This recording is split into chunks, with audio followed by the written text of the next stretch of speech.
Oke, Assalamualaikum warahmatullahi wabarakatuh. Balik lagi channel Sutradara Galau, yang mana kita biasanya akan membahas fakta menarik seputar dunia pesantren dan juga dunia kaum sarungan.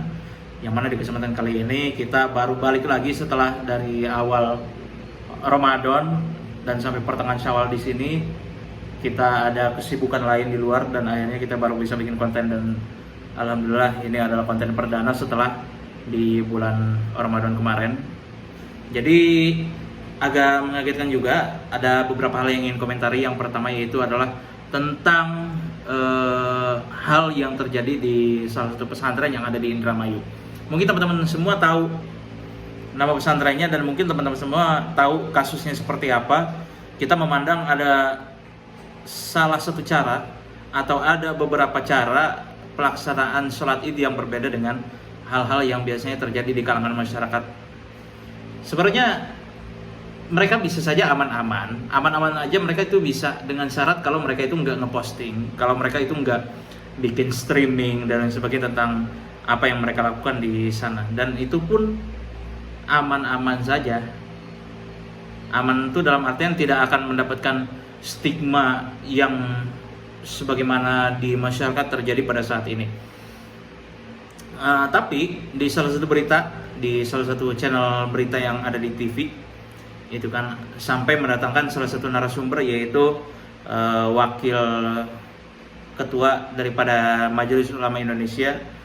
Dia menyampaikan bahwa dengan tata cara pelaksanaan sholat yang seperti itu, sebenarnya kalau tujuannya untuk mendapatkan kesahan, ya itu sah-sah aja sebenarnya. Tapi kalau memang dipandang dari segi adabnya, ya itu kurang, bahkan itu bisa dihukumi makruh. Dari sini kita bisa mengetahui bahwa hal yang terjadi seperti itu, sholatnya masih dihukumi sah, akan tetapi boleh dibilang itu hukumnya makruh. Tapi bukan channel Sutradara Galau namanya kalau kita nggak melampirkan referensi. Jadi di sini gue pengen ngasih tahu ke kalian kalau ada salah satu referensi yang cocok buat kalian baca, cocok buat kalian renungi isinya dan sebagainya, yaitu adalah buku daripada karangan tokoh feminis terkenalnya sebagai tokoh feminis yang ada di Indonesia, yaitu adalah Buya Husain Muhammad. Jadi Buya Husain Muhammad itu membuat buku yang judulnya itu Fikih Wanita, yang mana di dalam buku Fikih Wanitanya ini, itu kalian bisa lihat bukunya di searching di Google aja, karena kayaknya saya juga nggak bakal sempet untuk ngedit video ini terus masukin gambarnya. Di buku itu beliau ngejelasin kalau perempuan itu boleh jadi imam. Perempuan itu boleh jadi imam untuk laki-laki loh.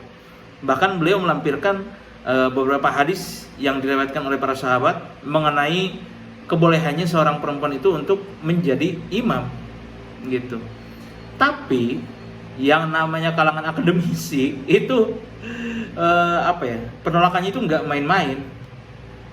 Jadi meskipun di satu sisi itu memang meskipun di buku yang disusun oleh Buya Husain Muhammad itu menerangkan bahwa itu diperbolehkan, tapi masih banyak persyaratan lain yang harus dipenuhi. Contoh, semisal seperti beberapa hal yang saya ingat mengenai tentang kebolehannya perempuan menjadi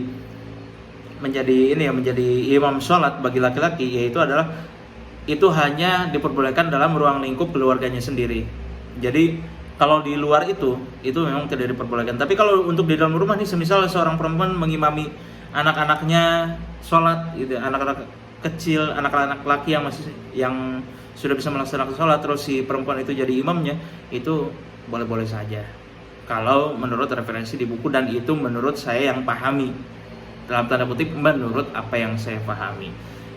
Boleh jadi kalau teman-teman baca bukunya itu nanti akan ada persepsi yang berbeda lagi, tapi yang namanya di kalangan akademisi itu harus ada bantah-membantah. Nah, pendapat tersebut itu kemudian dibantah oleh Kiai, saya lupa namanya siapa ya,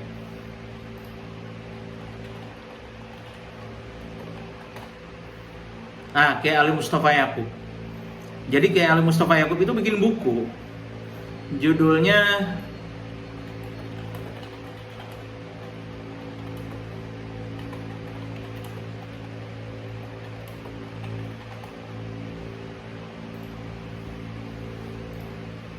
Judulnya itu Imam Perempuan. Kalian bisa searching di Google, gambarnya kayak gini. Yes, kayak gitu. Saya yakin, meskipun belum saya baca, tapi saya udah beli bukunya dan belum sempat dibaca.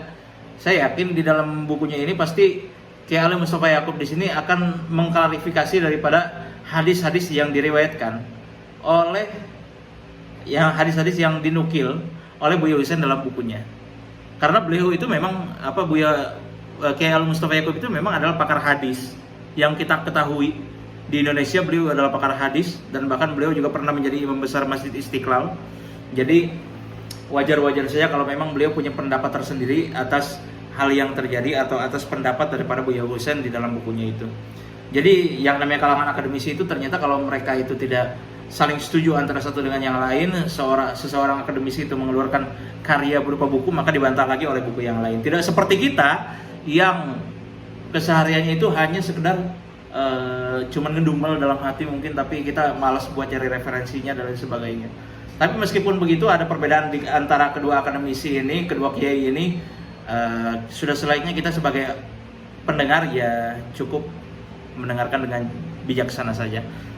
Dan ada salah satu quotes yang menarik dari Buya Husain, yaitu adalah mendengarkan itu adalah bagian dari adab, tapi tidak serta-merta mempercayai adalah bagian dari kehati-hatian.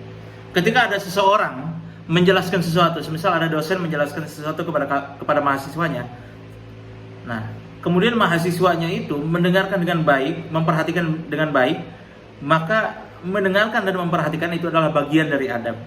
Tapi kalau semisal si mahasiswa itu tidak percaya apa yang disampaikan oleh dosen, bukan berarti si mahasiswa di sini bukan mahasiswa yang nurut sama dosen, bukan berarti si mahasiswa yang tidak percaya dengan penjelasan yang disampaikan oleh si dosen di sini, bukan berarti mahasiswa itu termasuk kategori mahasiswa yang durhaka terhadap dosennya, enggak.